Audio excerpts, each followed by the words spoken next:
안녕하십니까. 오정근의 쏙쏙경제 오정근입니다. 오늘은 4월 13일 화요일 아침입니다. 어제 오던 비가 그쳐서 오늘 굉장히 맑은 날씨입니다. 봄의 싱그러움이 눈이 부실 정도입니다.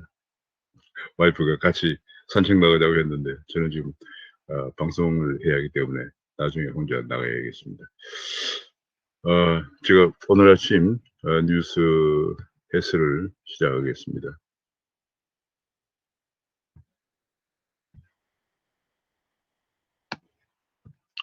귀에 쏙쏙 들어가도록 경제기사를 쉽게 해설해드리는 명품 시세 4월 13일 아침입니다. 구독과 알림 설정을 눌러주시면 감사하겠습니다.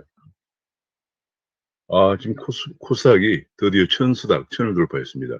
20년 7개월 만에 천을 돌파했습니다. 어제 보니까 기관과 외국인이 순매수에 힘입어서 천을 돌파했습니다.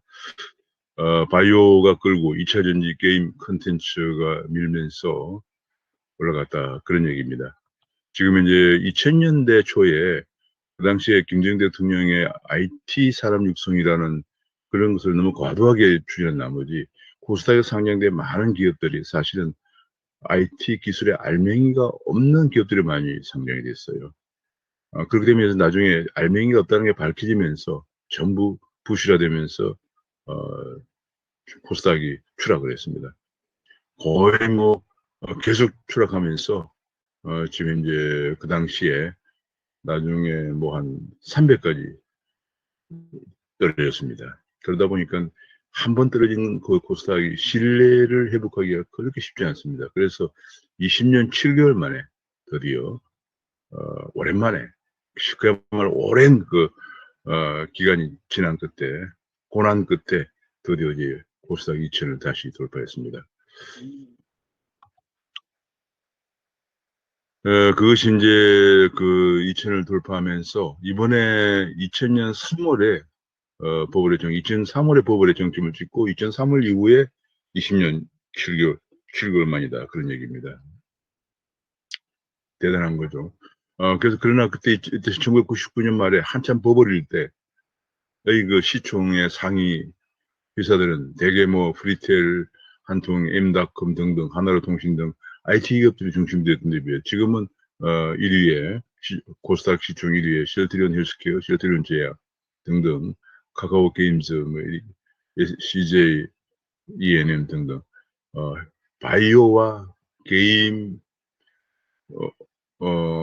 그다음 유통업체들이 주로 포진하고 있습니다. 상당히 많이 바뀌었죠. 그다음에 LG와 SK가 어제 전격적으로 합의를 하면서 2차 전지 주가가 훈풍을 보이기도 했습니다. 지금 이런 가운데 제2의 쿠팡을 노리는 많은 K바이오 업체들이 나스닥 상장문을 두드린다는 얘기가 나왔습니다. 유한양이 설립했던 이문온시아라든지 녹십자 홀딩스가 설립한 아티바 바이오라든지 OSCM 생명과학이 설립한 코이문이라든지 이런 등등 또 A 프로젠 같은 이런 업체들이 바이오 업체들이 나스닥 미국에 상장을 하려고 한다. 그런 얘기가 지금 보도가 되고 있습니다. 그런 가운데 미국의 주가는 어제는 그 4월 14일 내일부터 시작되는 미국의 실적 발표 주간을 앞두고 관망하는 장세를 보이면서 다소 소폭 하락했습니다. 어제 지금 4월 14일 날 JP모건, 웰스파고, 골드만삭스 등 금융회사를 필두로 해서 4월 15일 날, 16일 날 계속 이제 그 실적 발표가 1분기 성적표가 나옵니다. 그에 따라서 미국의 많이 우리나라 수학개미들도 미국에 한 300만 명 정도 투자하고 있는데 300만 명이 지금 그 수학개미들 잠을 못 자고 있는 잠 못 드는 밤이다. 그런 얘기가 나왔고요. 관련해서 국민연금이 국내 주식 비중을 더 줄이지 않기로 그렇게 했죠. 하면서 지금 그러니까 매도를 더 앞으로 하지 않는 방향으로 가게 되면서 종합개미들 눈치를 본 것이 아니냐 하는 그런 비판이 계속 쏟아지고 있습니다. 지금 현재 지금 여기 나오는 것처럼 국민연금은 곧 지금 현재 기금이 쌓이고 있는 것은 아직도 연금 수급자가 완전히 수급자가 다 나오지 않기 때문에 그런 것인데 연금을 본격적으로 수급자가 나오기 시작한 2040년경 들어서부터는 감속에 들어가서 2050년에 고갈될 것이다. 이런 얘기가 나옵니다. 그렇기 때문에 조금이라도 고갈시를 늦추려면 연금 수익률을 올려야 되는데, 동학개미들의 이런 그 주장에 그 휩쓸리면 안 된다 하는 그런 비판들이 계속 나오고 있고요. 그러나 이제 기금 운용위원회에서는 지금 계속 대놓고 그냥 정치적인 그런 기금 운영 결정했다는 비판이 나오고 있습니다. 지금 암호화폐로 돌아보면 암호화폐 이제 7,800 비트코인 7,821만 2천 원을 기록했습니다. 다소 최근 들어서 횡보를 보이고 있는 상황이고요. 이더리움도 279만 8천 원을 기록해서 이것도 역시 횡보를 보이고 있습니다. 미국에서도 지금, 미국은 다시 좀 올랐습니다. 어제 비트코인이 6만 달러를 돌파했습니다. 6만 달러, 이더리움도 좀 소폭 올랐고, 좀 대체로 조금씩 어제 올라가는 그런 모습을 보였습니다. 한국의 김치 프리미엄이, 지속자 비트코인 차익이 지금 현재, 차익을 챙기는 중국인들이 늘어나면서 중국인들이 지금 현재, 송금액이 2월 달에 400만 달러, 3월 달에 800만 달러에 든 것이 4월 1일과 9일, 9일 사이에 9일밖에 안 지났는데 6천만 달러로 크게 증가했다. 이것이 아마도 중국에서 비트코인을 가져와서 중국의 비트코인을 한국에 팔아서 차익을 챙겨가는 중국인 때문에 차익을 챙겨가는 것 때문에 그런 것으로 추정이 되고 있습니다. 지금 미국은 중국이 그 디지털 위안화를 강력히 추진해서 내년 2월 동계올림픽 때, 북경 동계올림픽 때 상용한다는 목표를 갖고 있는 데 대해서 바이든은 중국의 디지털 위안화에 어떻게 대응할 것인가 주목이 되고 있습니다.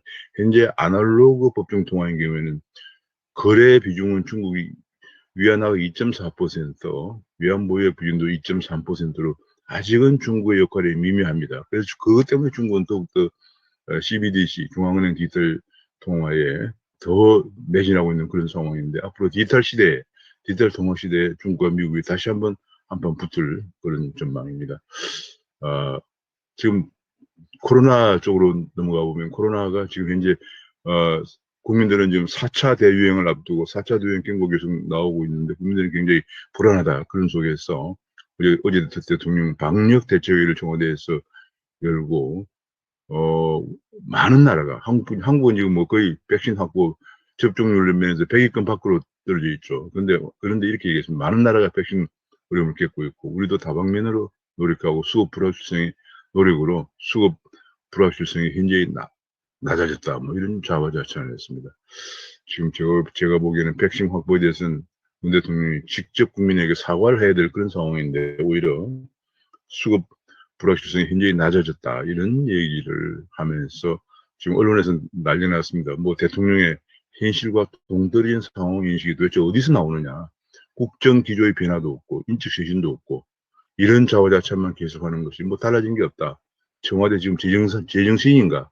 지금 정상인가? 이런 얘기가 지금 나오고 비판이 나오고 있는데, 그런 가운데 새로 서울시장에 당선된 오시훈 시장은 K방역을 수준해야 된다. 서울형 상생방역을 얘기하고 나왔습니다. 서울형 상생방역이라고 하는 게 크게 두 가지인데, 하나는 너무 과도하게 자영업자의 영업정지 이런 걸 하지 않고, 업체별로 맞춤형 방역 수칙을 하면서, 지금 진단키트를 이용해서, 현장에서 짧은 시간 내에, 현장에서 1시간 이내에, 뭐 거의 30분, 1시간, 심지어 10분, 20분 내에, 코로나 감염 여부를 확인해 볼 수 있는 진단키트를 활용해서 상생방역, 코로나도 확산시키지 않고 자영업자들도 너무 붕괴되지 않는 그런 방향으로 하겠다고 선언을 했습니다. 시장에 또 하나의 이제 역점을 두고 있는 게 바로 재건축 활성화, 주택공유인데 제1호 보고가 바로 주택공원이었다고 합니다. 그래서 재건축 활성화가 1호 업무다 하면서 지금 민간 재건축을 지금은 자꾸 변창흠 장관 이번에 아마 개각이 물러나겠는데 계속 공공재건축, 공공재개발만 주장을 했는데 민간 재건축 중심으로 해서 활성화시키겠다 그런 얘기를 쭉 하고 있고요. 한 가지 중요한 게 하나가 공시가격을 제조사하겠다 그런 얘기를 했습니다. 공시가격이 너무 많이 올라가지고 세금 폭탄을 주고 있기 때문에 이 부분에 관해서 죄송합니다. 5개 광역 지자체장, 그러니까 국민의힘이 장악하고 있는 서울, 부산, 제주도, 대구, 경북 이렇게 해서 연대해서 공시가격 제조사를 하겠다. 그런 얘기가 제조사를 요구하겠다. 그렇게 나왔고 한강변에 한강 르네상스라고 전에 오시훈 시장 때 주장했던 건데 이걸 다시 현재 35층 룰에 얽매여 있는데 50층이 탄력을 받을 전망이다. 그런 얘기가 나오고 있고요. 오시훈 시장은 안을 거부하지 말고 공시가격을 제주사에 한다는 그 언론의 지적이 나오고 있습니다. 그런 가운데 부동산 세금이 OECD 세 번째로 높다. GDP 대비해서 세 번째로 높다. 그런 얘기가 지금 나오고 있습니다. 현재 재산세 같은 경우에 GDP 대비 3.3%인데, 3.3%인데, 지금 OECD가 평균이 1.9%거든요. 우리가 굉장히 높은 수준입니다. 높은 수준인데, 법인세도 높은 수준이고요. 단 개인 소득세와 부가세는 낮은 수준인데 개인 소득세 같은 경우에 거의 면세점 비율이 가장 상당히 높은 OECD에서 아마 가장 높을 겁니다. 40%가 넘는 면세기층이 있기 때문에 이런 결과가 나오고 있다는 얘기가 나오고요. 반면에 유경준 의원이 조사한 거 보니까 한국의 법인세 GDP 대비 비율이 4.05%, OECD 3.3% 높은 4.05%로서 영국, 프랑스 다음으로 높다 이런 얘기를 좀 하고 있습니다. 어쨌거나 가장 부동산 세금이 너무 높다 그런 얘기죠. 반도체 문제에 관련해서 어제 한국 시간 오늘 새벽에 바이든이 주재하는 백악관 반도체 회의가 열렸습니다. 바이든이 처음에는 외교안보보좌관과 경제자문위원장이 주재하는 걸 했었는데 바이든이 직접 참여해서 그만큼 반도체의 정책에 관한 바이든의 얼마나 역점을 두고 있는가를 드러냈습니다. 가장 큰 것이 두 가지인데 하나는 삼성과 TSMC, 대만의 TSMC 회사에 미국의 투자를 압박하는 거. 아직 뭐 이 내용이 지금 백악관에서 이걸 뭐 공개하고 성명을 발표할 정도는 그런 내용은 아니다라고 얘기를 했다고 합니다.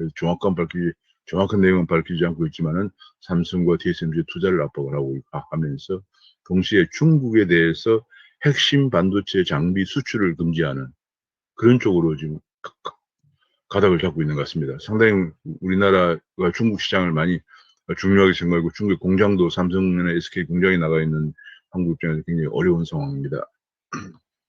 지금 그런 압박 수위가 계속 높아지고 있고요.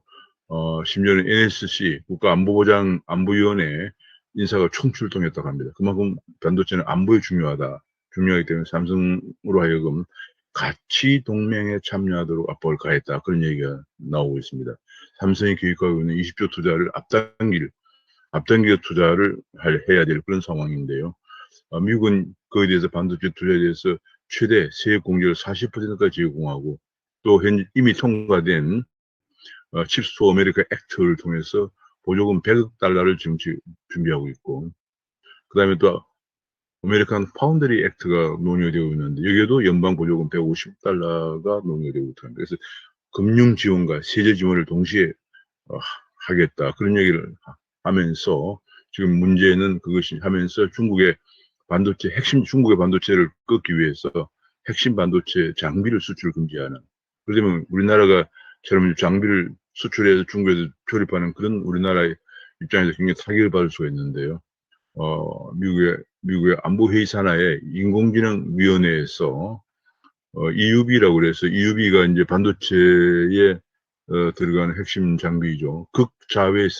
극자외선 노광 장비인데 극자외선 노광 장비에 이어서 메모리 핵심 장비도 수출 금지 품목에 포함을 할 것을 권고했다고 합니다. 상당히 이 부분이 굉장히 중요합니다. 이렇게 되면 중국의 반도체가 상당히 타격을 받을 수밖에 없는 그런 상황이고 동시에 우리나라 삼성과 SK가 진출해 있는 반도체 기업들도 타격을 받을 것으로 예상이 됩니다.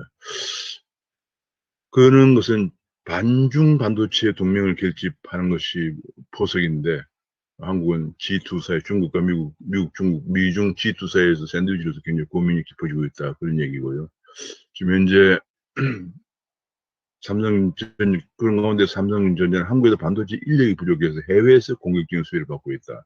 우리나라에서 정말 청년 실업자도 많지만 이 고급 인력을 양성하지 안 했기 때문에 생기는 문제죠. 미스매치 문제가 너무 심각합니다. 그러니까 그동안에 40년 넘는 평균화 정책과 13년째 대학 반값 등록금 때문에 그다음에 수도권 대학 학과 정원 금지 뭐 이런 것을 너무 오래 해오는 바람에 우수 인재가 양성이 안 돼서 지금 정작 필요한 우수 4,400명 우수한 인재는 지금 공급이 안 되는 그런 상황인데, 특히 반도체, 인공지능, 블록체인 이런 쪽에 인재가 없어서 난리인데 삼성도 해외에서 인재를 수혜를 받고 있다, 그런 얘기가 나왔습니다. 안타깝습니다.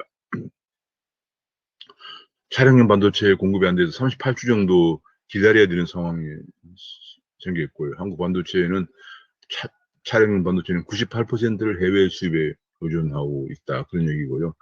정말 정부 주도로 차 반도체를 키우려고 하는 미국과 중국과 달리 한국은 손을 놓고 있다. 한국은 뭐 거의 기업 정책은 전부 반기업 정책 외에는 기업을 규제하고 세금 부과하고 또 친노조들의 힘을 키워주는 그런 반기업 친노조 정책 외에는 기업 정책이 없는 상황이죠. 기업이 알아서 하고 알아서 일자리 만들어주면 뭐 K 일자리다 뭐 엉뚱한 자랑이 하는 이런 상황이죠. 정부는 그냥 오직 노조들의 힘을 키워주고 오직 세금 거둬서 국민에게 파퓰리즘, 현금 살포하고 뭐 이런 데만 역점을 두고 있고, 심지어는 좌파 시민단체를 뭐 지원하는 거 뭐 이런 데만 역점을 두고 있지, 기업을 키우는 데에서 국가의 산업에 대해서 저는 정책이 없는 그런 안타까운 상황입니다.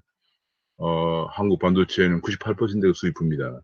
자금률이 2%밖에 안 되니까 공급 사태가 터지니까 공장 닫는 것 말고는 대안이 없는 실정이다, 그런 얘기를 하면서 앞으로 이 반도체 자동차용 반도체가 이 개발부터 양산까지 10년 정도 걸린다고 합니다. 굉장히 까다로운 부분이기 때문에 아마 투자를 꺼려하고 있는 그런 상황인데, 이래서 결과적으로 앞으로는 그러나 이제 차량 반도체 예컨대 전자저장치 ECU 같은 게 차량 한 대당 현재 40여 개가 탑재가 되고 있는데, 앞으로 이제 자율주행차가 가속화되면 더 많이 탑재하게 되니까 차량 반도체를 위해서, 반도체 생산을 위해서 좀 장기적인 포스를 가지고 국가도 지원하면서 나가야 되는 거 아니냐, 그런 분석이 나오고 있습니다.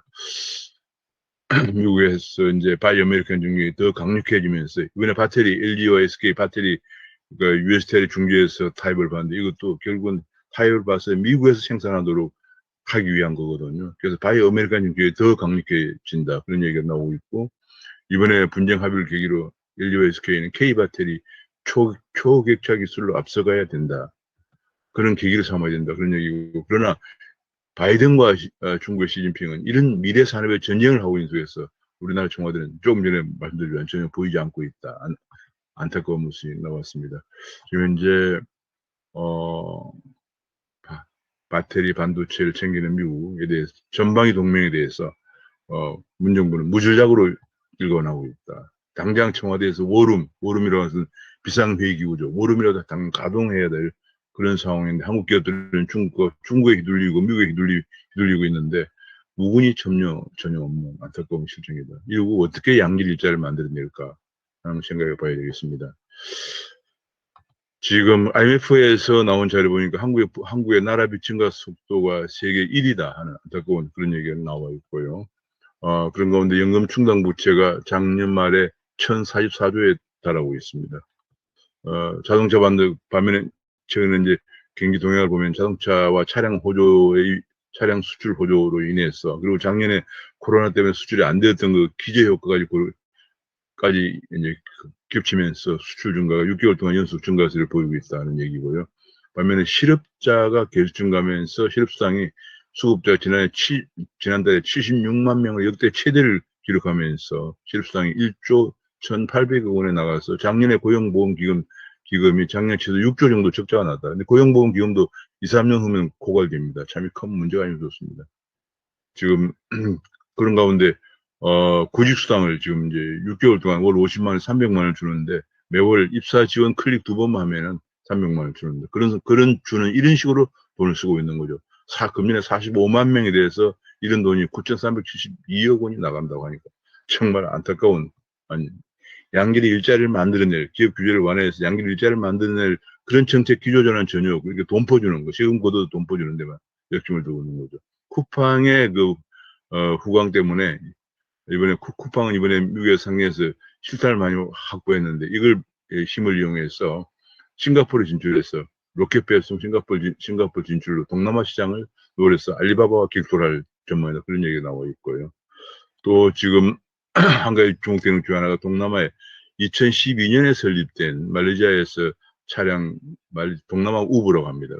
그랩이라고 하는 그 그랩이라고 하는 그 자동차 우버, 자동차 호출 회사가 상장을 이번에 앞두고 있는데 기업 가치가 38조 원에 달한다고 합니다. 제가 이 말씀을 드린 이유는, 주목했던 이유는, 우리나라는 거의 동시에 우버가, 한국 우버, 그 다음에 타다도 금지법 등등이 통과되면서 거의 지금, 이런 차량 호출 앱이, 이런 플랫폼 차량의 산업이 고사 상태에 있는 데 비해서 동남아, 말레이시아, 인도네시아 같은 하고 싱가포르에서 지금 본사를 갖고 있는 그랩은 9년 만에 9년 만에 기업까지 38조 원으로 성장했다는 것이 안타깝죠. 우리나라 입장에서 정말 우리나라 입장에서 안타깝다고 하지 않겠습니다. 왜 그렇게 규제를 하는지, 규제만 하는지 알 수가 없습니다. 그런 가운데서 이런 식으로 계속 정책이 오락가락하면서 임대사업, 원전 등등 오락가락하는 바람에 한국경제부석에 하면 우리나라 정책 불확실성이 세계에서 두 번째로 높다는 게 나왔습니다. 정책 불확실성이 10% 올라가면은 주가가 1.6% 하락을 하고, 설비투가 0.4% 하락을 하고, 국내 총생산이 0.1% 하락한다는 분석이 나왔습니다. 그러니까 계속 이렇게, 본래 불확실성의 경제야. 옛날에 갈브레이스가 불확실성의 시대라는 책도 썼죠. 불확실성이야말로 기업 투자의 가장 큰 저해 요인이 됩니다. 왜냐하면 기업들 당시 엄청난 불확실성을 뚫고, 이걸 내가 지금 거액을 1조, 2조, 뭐 10년, 10조, 2조를 투자하면 한 10년, 20년 뒤에 과연 이득을 거둘 것이냐. 미래에 대한 엄청난 불확실성 속에서 투자를 하는데, 한국은 그 불확실성을 낮추려고 하지 않고 정책이 오락가락하면서 더 키우고 있는 그런 안타까운 모습을 보여주고 있습니다. 이런 것들이 성장과 투자를 가로막고 일자리를 결과적으로 가로막는 거죠. 이러다 보니 기업들이 2019년에 한 해 4,000개가 해외로 나오고 있는 그런 상황입니다. 야, 이번에 최고금리를 20%를 7월부터 시행하는데 강제로 시행하다 보니까 큰 혼란이 초래될 것으로 이미 많은 전문가들의 분석이 나오고 있습니다. 왜냐하면 이 20% 정도 금리를 주고 돈을 쓰는 사람들은 굉장히 대부업 쪽에서 많이 쓰거든요. 대부업이나 이금융권에 대부업도 제도권 금융입니다. 현재 대부업에서 20% 이상 조사를 해보니까 대출이 95.7%가 20% 이상입니다. 예를 들면 제가 여기 업체가 나와 있는데 보니까 24%, 20%, 25%거든요, 대체로. 근데 이런 게 이제 최고 금리를 20% 해버리면 대부업체에서 이런 사람들에게 대출을 못하기 때문에 이런 사람들이 불법 사채를 갑니다. 불법 사채는 금리가 100%, 200%, 심지어 1000%까지 되기 때문에, 예컨대 1,000만 원 빌리면 이자만 1,000만 원, 2천만 원이거든요. 어려운 가게에서 돈을 빌려서 이자만 그렇게 내고 어떻게 견딥니까? 가정 파탄에 이르는 거죠. 지금 이런 것들이 지금 현재 우리나라에서 약 몇 년 전 조사한 거 보면 2017년에 금융위에서 조사한 건데, 그 당시에 60만 명 정도가 7, 8조 원을 불법 사채를 쓰고 있다고 그러는데, 아마 앞으로 이렇게 되면은 거의 아마 100만 명 정도가 그 10조 원에 가까운 불법 사채를 쓰면서 완전 가계 파탄으로 가지 않을까 하는 그런 우려가 커지고 있습니다. 디지털 전환만 가지고는 안 되고, 이제 금융 주주도 인터넷 뱅킹으로 눈독을 들이고 있다. 얼마 전에 은행연합회에서 금융당국이 건의를 했죠. 우리에게도 인터넷 뱅킹 건의해 달라. 왜냐하면 거의 모든 금융이나 이런 것들이 유통이나 금융이 핀테크로 이제 비대면으로 가게 되면서 큰 건물지고 앉아있는 그런 과거의 금융 행태로서 방식으로는 안 되죠. 경쟁력이 없죠. 그래서 아마 이런 데 계속 인터넷 뱅킹 허용해달라고 촉구를 하고 있는 것 같습니다.